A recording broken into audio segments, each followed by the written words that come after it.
क्या कुछ करें, सुन लेते हैं। अंदर खुशी की लहर दौड़ती है। इतना बड़ा विधायक दल भारतीय जनता पार्टी का आज हमारा है, वो सभी नवनिर्वाचित विधायकों को मेरा प्रणाम, राम राम। मित्रों, सबसे पहले मैं दो हाथ जोड़कर बहुत जिम्मेदारी के साथ बंगाल की जनता को कोटि कोटि धन्यवाद करना चाहता हूं। जिस प्रकार का माहौल कम्युनिस्टों के समय से यहां पर बनाया जाता था, ममता जी ने इसको और गहरा तरीके से भय में परिवर्तित किया। वहां मत की अभिव्यक्ति लगभग असंभव थी। सैकड़ों उदाहरण हिंसा के, क्रूरता के, उसके बीच में भारतीय जनता पार्टी और हमारे नेता नरेंद्र मोदी पर भरोसा कर बंगाल की जनता ने जो प्रचंड विजय हमें दी है, इसके लिए मैं बहुत बहुत धन्यवाद करता हूं। मैं पार्टी की ओर से यह भी कहना चाहता हूं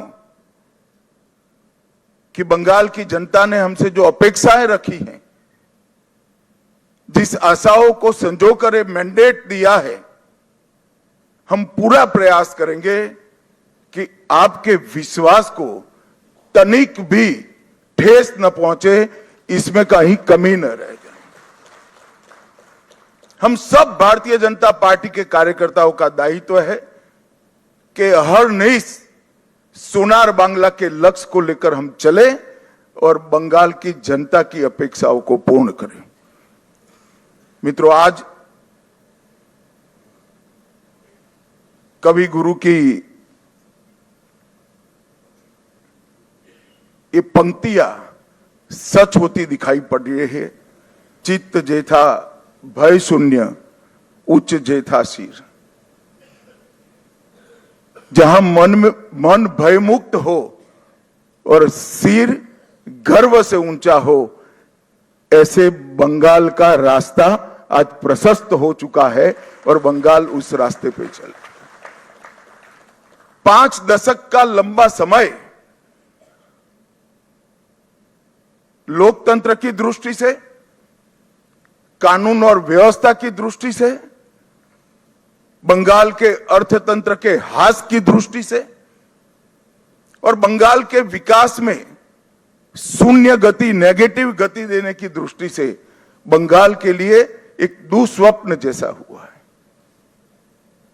और हम सबका दायित्व है कि मोदी जी ने जो वादा दिया है बंगाल की जनता को, इसको पूरा करने के लिए हम हमारा सर्वश्रेष्ठ बंगाल की जनता को अर्पित करें, समर्पित करें। बंगाल की संस्कृति और बंगाल की परंपरा को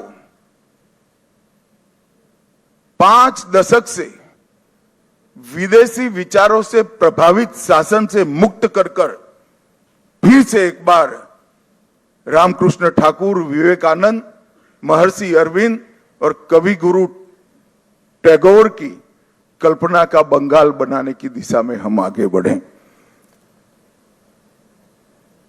हम सबकी जिम्मेदारी आज से बहुत बढ़ती है।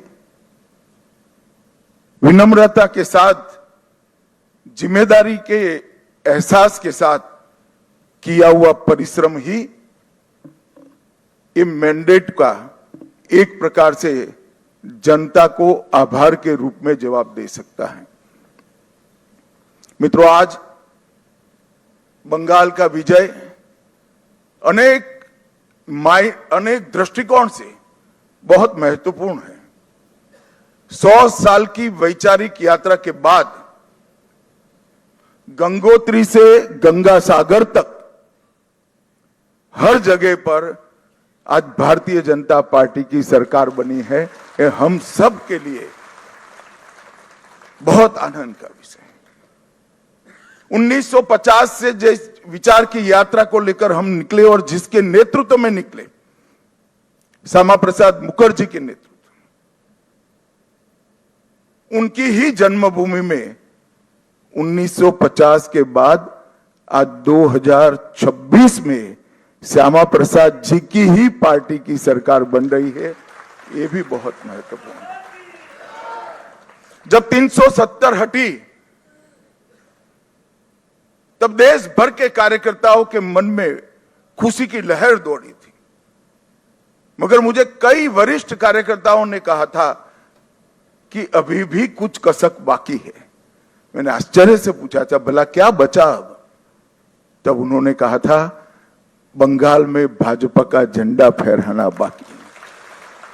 और आज मैं मानता हूं श्यामा प्रसाद जी जहां पर भी होंगे, मुक्त मन से नरेंद्र मोदी जी के नेतृत्व को वो आशीर्वाद देते होंगे, क्योंकि नेतृत्व ने भारतीय जनता पार्टी को गंगा सागर तक पहुंचाया, गंगोत्री से लेकर 2014 से जो यात्रा निकली, ये अभूतपूर्व यात्रा है मित्रों।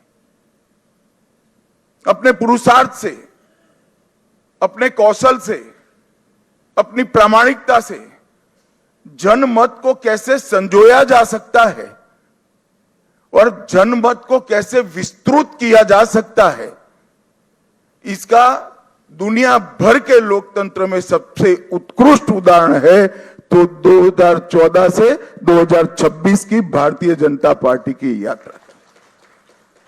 सिर्फ विचार नहीं फैला, संगठन भी विस्तृत हुआ। सिर्फ संगठन विस्तृत नहीं हुआ, विचारधारा भी मजबूत हुई। और सिर्फ विचारधारा मजबूत नहीं हुई, इसके साथ घर घर तक विकास पहुंचाने का काम भी हमने बहुत अच्छे तरीके से किया। और पूरा देश आज इस बात के लिए हमारी पार्टी और हमारे नेतृत्व को, नरेंद्र मोदी जी को स्वीकृति देता है। मैं बंगाल की ही बात करूं, मैं ही अध्यक्ष बना था, उपचुनाव आया, हमारे अभी के अध्यक्ष समीक भट्टाचार्य जी एक उपचुनाव जीतकर हमारा खाता खोले थे। 2014 की बात कर रहा हूं। 16 में 3 हुए, 21 में 77 हुए और 26 में 207 के साथ आज हमारा मुख्यमंत्री बैठने जा रहे। ये यात्रा जितनी भव्य है, आनंददायक है, मगर यात्रा का मार्ग जबरदस्त असहनीय पीड़ा से भरा हुआ है। मैं आज भूल नहीं सकता